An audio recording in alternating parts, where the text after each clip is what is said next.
Hey, nerds. Hey, Jeannie. Who's our guest today on the show? This morning, we have Shannon Liburd, Senior Associate at Synapse. Good morning, Shannon. Hey, good morning. Hi, good morning. How are you both? Doing well, Good, thanks. What are we talking about today, Shannon? Talking about grid security. What do we need to know? I'm sure you've heard about all of the recent cyber attacks that have been happening to critical infrastructure industries. And specifically, Colonial Power last month suffered a critical attack on one of its pipelines that caused gas prices to spike and shortages to happen across the country, especially in the Southeast.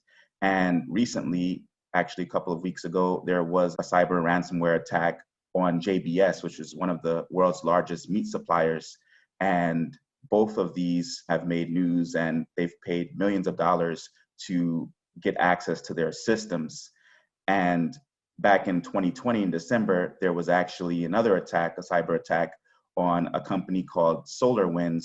And that company has data for 85% of the Fortune 500 companies. And so I want to talk about grid security in particular and what's being done to address it, and some of the work that we did at Synapse in order to understand the trade-offs between making data more publicly available and protecting grid security. So the Department of Homeland Security has outlined 16 critical infrastructure sectors, including the bulk power system in the energy sector.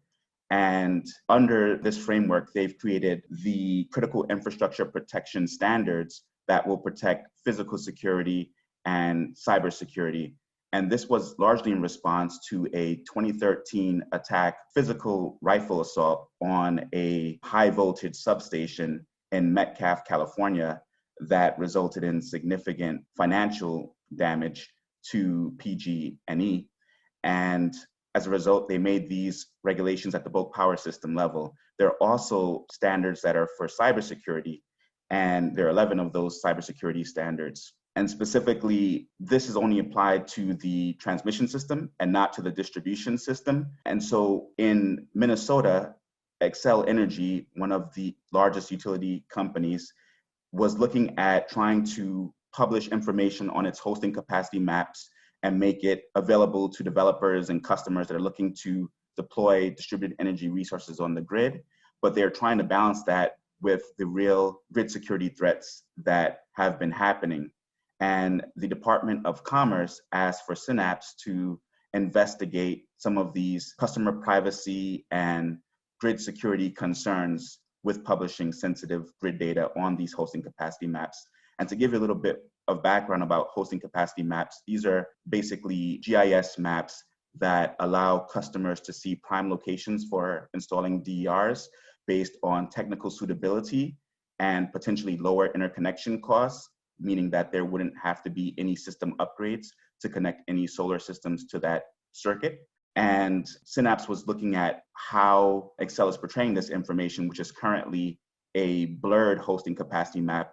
But other utilities around the country, especially in the Northeast or East Coast, they are actually showing the feeder lines, the circuit lines for their hosting capacity maps and making this information readily available. And so we had to assess balancing these concerns given different companies' risk levels or tolerances for potential grid security concerns. Do you have any examples of hosting capacity maps? You can see here in the slide that I have a hosting capacity map for Pepco, and you can see that it's showing the different distribution or feeder lines, and the different colors indicate whether it can host more or less DERs, red indicating that it's more constrained for capacity, and yellow or green indicating that it has more capacity to host.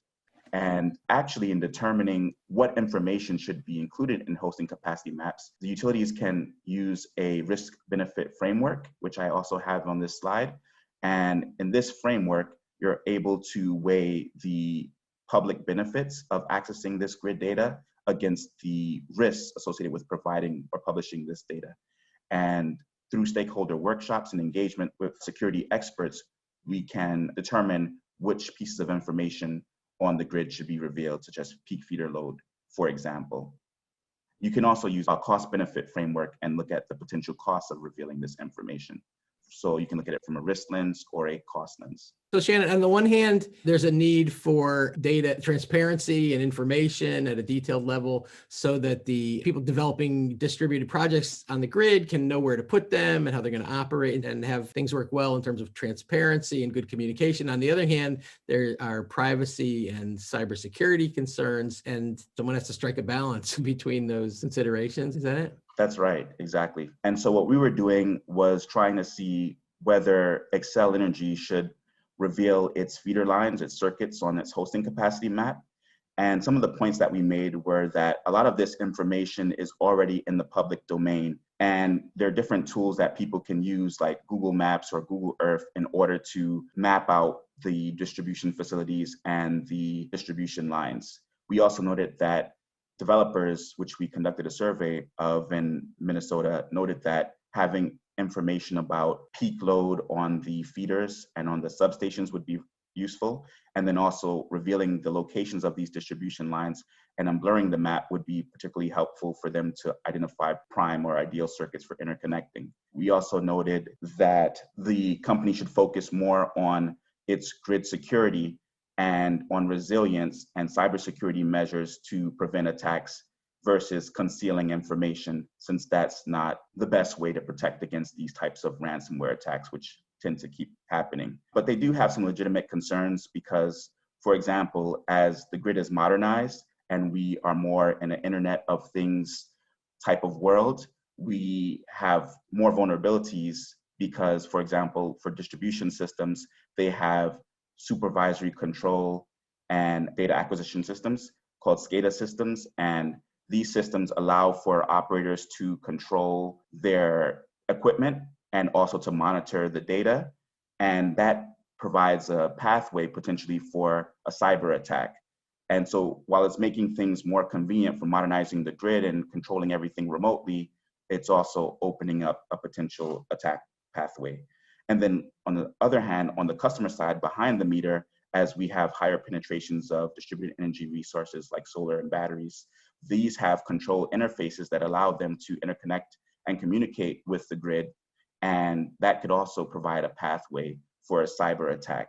And so these utilities are developing best practices in real time in collaboration with the Department of Homeland Security and other relevant agencies and national labs, DOE national labs, to come up with best practices so that they can prevent future attacks and maintain grid security while allowing for a more interconnected grid system. Wow.